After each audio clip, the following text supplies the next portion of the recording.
Hello बच्चों, let's see the following question. One face of a rectangular glass plate 6 cm thick is silvered. हमारे पास एक rectangular glass plate है जो कि 6 centimetre thick है, उसका एक फेस जो है वो उसको सिल्वर किया है. An object held 8 cm in front of the first face के फ्रंट के 8 सेंटीमीटर जो अवे हमने एक ऑब्जेक्ट को हेल्ड किया, forms an image 12 cm behind the silvered face. वो सिल्वर फेस के 12 सेंटीमीटर पीछे बनाता है, इमेज बनाता है. The refractive index of the glass is, हमें ग्लास का रिफ्रैक्टिव इंडेक्स फाइंड आउट करना है. ऑप्शंस क्या है? 0.4, 0.8, 1.2 एंड 1.6 है. So first of all we will talk about the key concept used in the question. इस क्वेश्चन में क्या की कॉन्सेप्ट यूज होगा? तो उसके लिए पहले हम क्या करेंगे, एक रेक्टेंगुलर ग्लास प्लेट ड्रॉ करेंगे. सपोज हमारे पास ये क्या हो गया, रेक्टेंगुलर ग्लास प्लेट हो गया, और इसका जो थिकनेस है वो हमें कितना दिया है, 6 सेंटीमीटर दिया है. This here represent 6 centimetre. अब इस ग्लास प्लेट के कितना 8 सेंटीमीटर आगे हमने एक ऑब्जेक्ट को यहाँ पे हेल्ड किया. ओ हियर रिप्रेजेंट्स ऑब्जेक्ट जिसका जो डिस्टेंस है वो इससे कितना है, 8 सेंटीमीटर है. This distance here is 8 centimetre. 12 centimetre पीछे क्या बन रहा है, इमेज बन रहा है. दिस हियर आई इमेज को रिप्रेजेंट करता है. इसका जो डिस्टेंस है वो कितना है, 12 सेंटीमीटर है. अब सिल्वर्ड फेस के पीछे जो इमेज है वो बन रहा है. अगर सिल्वर्ड फेस के पीछे इमेज बन रहा है तो हम इस फेस को क्या कर लेते हैं, सिल्वर्ड कर लेते हैं. ये हमारे पास सिल्वर्ड फेस आ गया. सपोज हमारा जो ऑब्जर्वर है वो यहाँ से देख रहा है, ये क्या है, ऑब्जर्वर है. तो ऑब्जर्वर को इस ग्लास प्लेट के थ्रू अगर वो इस मिरर को देखेगा, क्योंकि अगर हम ग्लास प्लेट का एक तरफ जो है वो उसको क्या कर दें, सिल्वर्ड कर दे, तो वो क्या बन जाता है, प्लेन मिरर बन जाता है. ये बन गया प्लेन मिरर. तो इस आई को ये हमने ऑब्जर्वर के लिए जो है वो ड्रॉ किया है कि हम इस तरफ से इसको देख रहे हैं. तो इसके लिए जो प्लेन मिरर होगा वो कुछ ऐसे दिखाई देगा, किसी अपीरेंट डेप्थ पे, एक्स डेप्थ पे वो दिखाई देगा.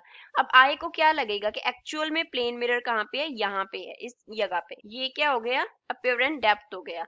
एक्स जो है वो रिप्रेजेंट कर रहा है इस ग्लास प्लेट, इस प्लेन मिरर की अपीरेंट डेप्थ को रिप्रेजेंट कर रहा है. अब प्लेन मिरर पे हम क्या कॉन्सेप्ट अप्लाई करते हैं, प्लेन मिरर के लिए हम कॉन्सेप्ट अप्लाई करते होते हैं दैट डिस्टेंस ऑफ इमेज किसके इक्वल होता है, डिस्टेंस ऑफ ऑब्जेक्ट के इक्वल होता है. डिस्टेंस ऑफ ऑब्जेक्ट के इक्वल होता है. अब आई के लिए अगर हम देखें तो उसको क्या लग रहा है कि प्लेन मिरर इस पोजीशन पे है, एक्स पोजीशन पे. तो आई को क्या लगेगा कि ऑब्जेक्ट कहाँ पे है, यहाँ से लेके यहाँ तक प्लेन मिरर से कितना डिस्टेंस बना, वहां पे आई को क्या होगा, ऑब्जेक्ट अपीयर होगा.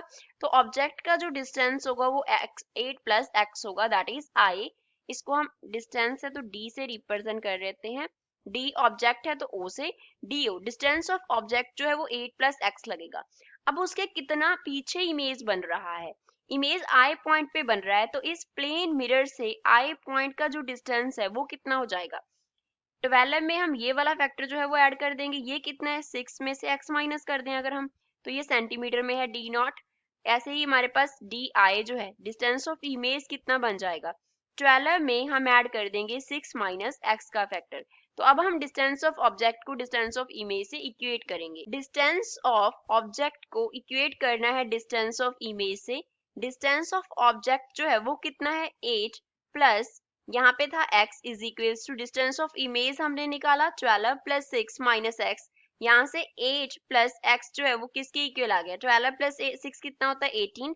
18 माइनस एक्स के, तो यहाँ से x प्लस एक्स हो जाएगा, किसके इक्वल आ गया, 18 माइनस 8 के. और यहाँ से 2x जो है वो किसके इक्वल आ गया, 10 के. विच मीन्स x जो है वो कितना आ गया, 5 सेंटीमीटर आ गया. तो अपीरेंट डेप्थ जो है वो 5 सेंटीमीटर होती है. अब इस पे हम कॉन्सेप्ट अप्लाई कर देंगे रिफ्रैक्टिव इंडेक्स का. We know that refractive index की अगर हम डेफिनेशन की बात करें, रिफ्रैक्टिव इंडेक्स उसको म्यू से डिनोट कर लेते हैं, तो वो किसके इक्वल होता है, it is equal to actual depth by क्या होता है, अपीरेंट डेप्थ होता है.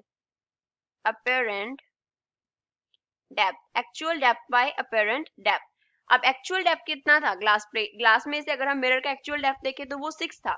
अगर अपीरेंट डेप्थ देखें तो वो हमारे पास कितना आया, 5 आया. तो यहाँ पे हम क्या लिखेंगे, म्यू इज इक्वल्स टू 6/5 लिखेंगे तो 6/5 हमारे पास कितना होता है 1.2 होता है। तो म्यू का जो वैल्यू है रिफ्रैक्टिव इंडेक्स का वो कितना आ गया 1.2। तो गिवन ऑप्शन में से सी इस क्वेश्चन का करेक्ट आंसर है। I hope you understood well. Thanks.